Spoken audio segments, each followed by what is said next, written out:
કોઈ પણ મહાપુરુષના સાનિધ્યમાં જાય અને આપણે કોણ છે અને ક્યાંથી આયા છે?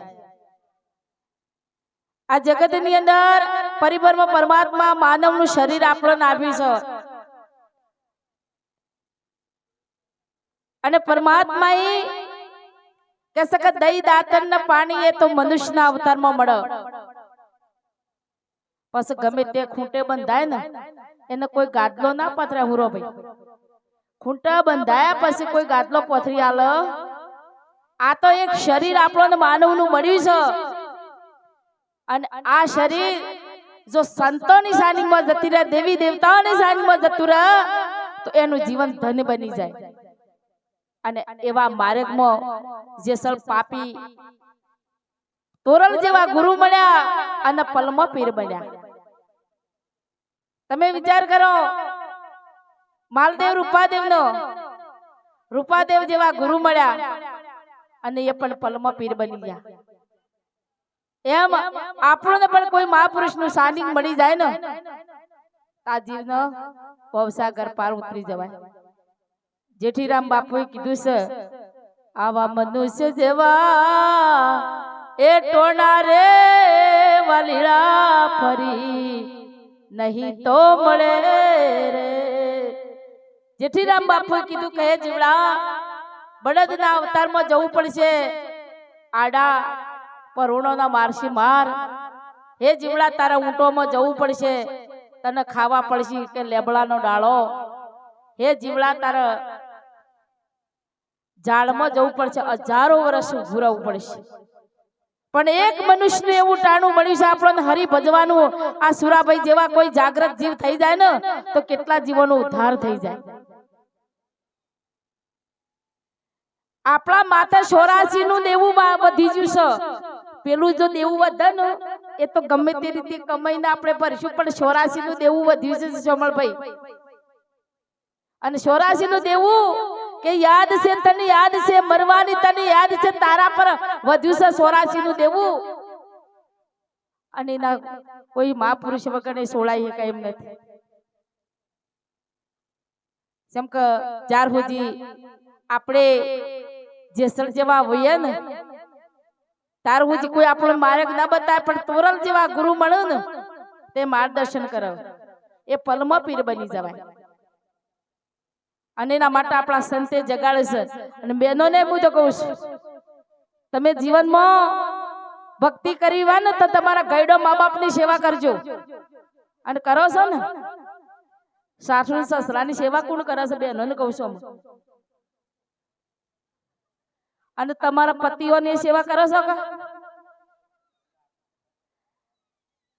જેમ કે તમે જો તરવું જ હોય ને તો મા બાપની સેવા કરજો, તમારા કુળદેવતાની સેવા કરજો અને તમારા વડીલોને મોન આપજો, તો જીવનનો નાવડો બુડી જાવ, તરી જાવ. સાસુ ને સસરાની સેવા કરજો. પાછી બહેનોને કહું છું, નકા મારા ઘણો ખરો બહેનો હું કે ખબર છે, શાંતિ રાખજો હો. આ ડેરીઓની મીટિંગ ને આકડી કહો તે મની એકલસ ગરીભાઈ સુરાભાઈ ને આકડી સાસુઓની ને એકલસ ગરીબો હોની પરવણી. અને મોન્ટ આબુના ડુંગર જેવી ખાય હતી ને વોની આગળ જઈ એટલે સાસુઓને વિચાર કર્યો, આપણી લાયેલી વો ઓછું આપણા આગળ શમ કરીને જઈ પેલા ડ્રાઈવર કીધી લે 500 રૂપિયા, ગાડી દબાય. અને ગાડી જેવી દબાઈ એવી સાસુઓની આગળ થઈ. એટલે વોને વિચાર આવ્યો કે આપણી હાહુમાઓ ઘરમાં આગળ છે અને આગોય આગળ છે. પેલા કે લે ભાઈ 1000 રૂપિયા, એટલે વોની ગાડી આગળ જઈ. એમ કરતા કરતા સાસુઓની ગાડી આગળ જઈને ગુરુ શિખર ની ખાયા તે બધી ડોસ્યો ખાય માં પડી. એટલે બધીઓને હું છું ખબર છે? હાશ ખબર પડી ને, શાંતિ થઈ ગઈ. એટલે એક બુન હતો રોવા બેઠો કે સમ હું કરું છે બુન, બધું આમ પૂરું થઈ ગયું ને. એ કે મારા વાળો ઘેર રહી ગયો છે. તમે વિચાર એવું ના કરતી મારી બહેનો, સેવા કરજો વડીલોની. આ દષ્ટાને સિદ્ધાંત તરફ જવાનું છે. અને ભાઈઓને કહું છું, ખોટો વ્યસન ના કરતા. જેમ કે અત્યારે છે ને સમાજ દુખી છે ને એ ખોટા વ્યસનોથી દુખી છે. સમાજની અંદર કોઈક આવા સુરાભાઈ જેવો જાગા પણ એમના માટે આપણે મદદ કરવી પડશે, આપણે એકતા કરવી થઈ જશે. અને ધર્મની ધજા ફરકાય ને પણ આપણે શું થયું છે ખબર છે? આપણો વાળા ઉપર સળા ને એટલે આપણા વાળા જ ખેશે. ખબર પડે છે ને? તો મને ખબર નહીં હોય આ મારી બાજુ આવજો જેમ કઈ ઉપર ના જવા દે પણ જીવનમાં ધર્મની ધજા કોમ કરતા હોય ને માણસને ટેકો આલજો અને ટેકો આપશો કે તે પોઈન્ટ ટોચ ઉપર ચડી જા. કોથળી પીવો છો કે તમારો ભાઈ સુરાભાઈ કોથળી વાળા તો કોઈ નહીં ભાઈ. હે દારૂ ના કરે હારું, ઘરના વહારે તાળું એ છે દારૂ. માટલું એ ઊંધું ખબર પડે છે ને? એ મોડું એ ઊંધું પળસ એ ઊંધું જ પળસ. એ માટલું એ ઊંધું અને પીવા એ માણસ. તમારે તો સારું છે પીતા નથી એટલે વધુ આવે એમ નહીં. અને વે તો કાઢી નાખશું મારા ભાઈ.